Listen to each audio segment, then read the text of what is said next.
Okay, the next one's called a Homer Rhode loop knot, and it is used to create a non-slip loop between a bite guard, which is much heavier than your class tippet, meaning the weakest link in the chain, which if you catch, so with tarpon we fish a 12-pound class tippet or a 20-pound class tippet, but we'll fish a 60 or 80-pound bite guard to protect, because the part where it moves inside of around the fish's mouth and gill plates, it's a piece of line which is 12 inches long, or 10 inches long or something, and that's supposed to protect and keep them from breaking off too easily.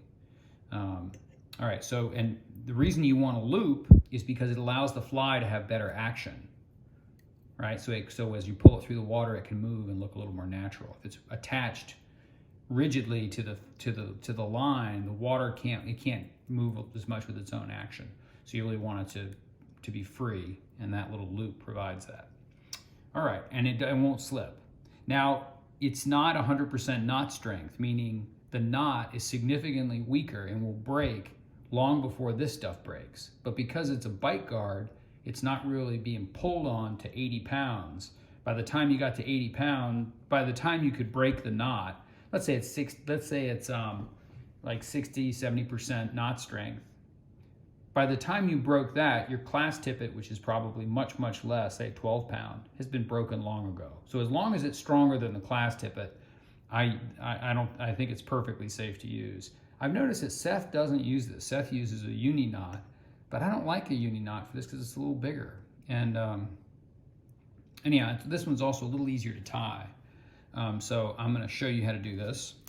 All right, and this one is unusual in that take out our other knot.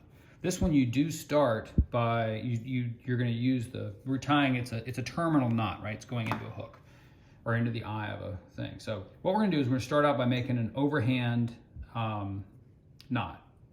So it's just that, right? And you got to give ourselves more line here. So, but that's it. It's just a knot. All right, and then what we're going to do is we're going to take this end and pass it through the eye. Let's pretend this was my my lure. Go through the eye, and then it's going to come through the hole created that we just made. Does that make sense? And I'm going to cinch that down just a little bit. All right, so that's pretty clear. And then what you're going to do is you're going to tie a very similar overhand knot, but you're going to do it around the standing line. So this one's going to go like this, okay? And you're going to tie that. Now, the distance at which you cinch this knot is going to affect the size of your loop. So what you really want to do, I think, is, let's see here, or the way I do it is I tie it almost down to the thing. You'll get the hang of this. It's one of those things you just practice it a little bit and you'll get it. And I'm going to take this and slip it down. Let's see here. There we go.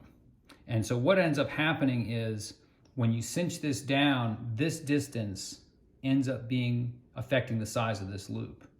So when you pull this down, and then you're going to grab this knot and you're going to pull on this, and it's not going to cinch properly here because it's not monofilament. In monofilament, this would do,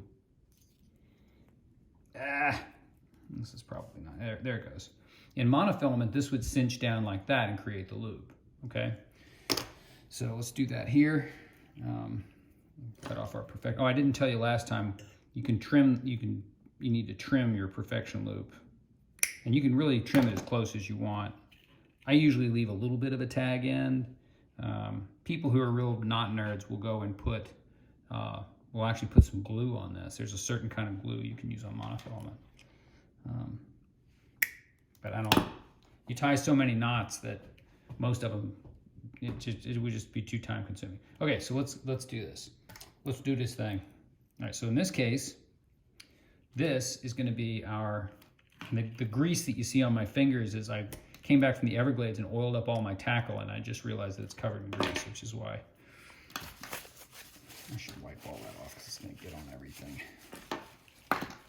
But I didn't oil my gear before I went out to the Everglades, which is always a mistake because then it instantly rusts and it stays rusty. And if you oil it before your trip, right before your trip, it's just enough to keep it from, and it just never rusts. So it'll have rust on it for the rest of its life. But that's, anyhow, all right, that's neither here nor there. All right, so what we're gonna do is we are going to start out by tying an overhand knot, like that. So there's our overhand knot.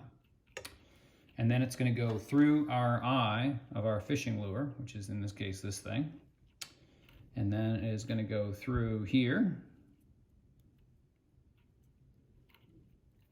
All right, and that can rest down on at the eye. And then you're going to go around and tie a knot. And you hear the wind blowing outside. There's a blizzard today. All right, and you're going to cinch this down like this.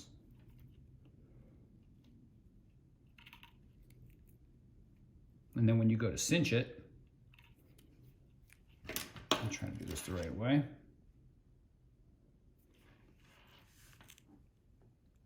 You cinch this one first, and then when you grab the standing line and you pull it and cinch it this way, almost cut my finger there.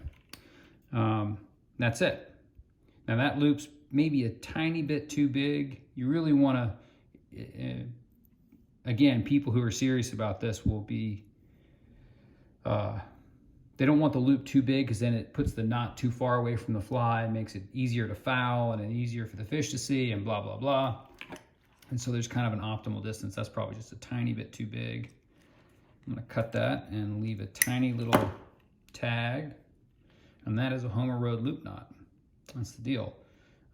It's relatively, it's about as small a knot as you can make. And again, the reason I don't like a uni knot, and I'll show you how to tie a uni knot because we use it for a lot of other things, is that a uni knot's going to be a little bit bigger.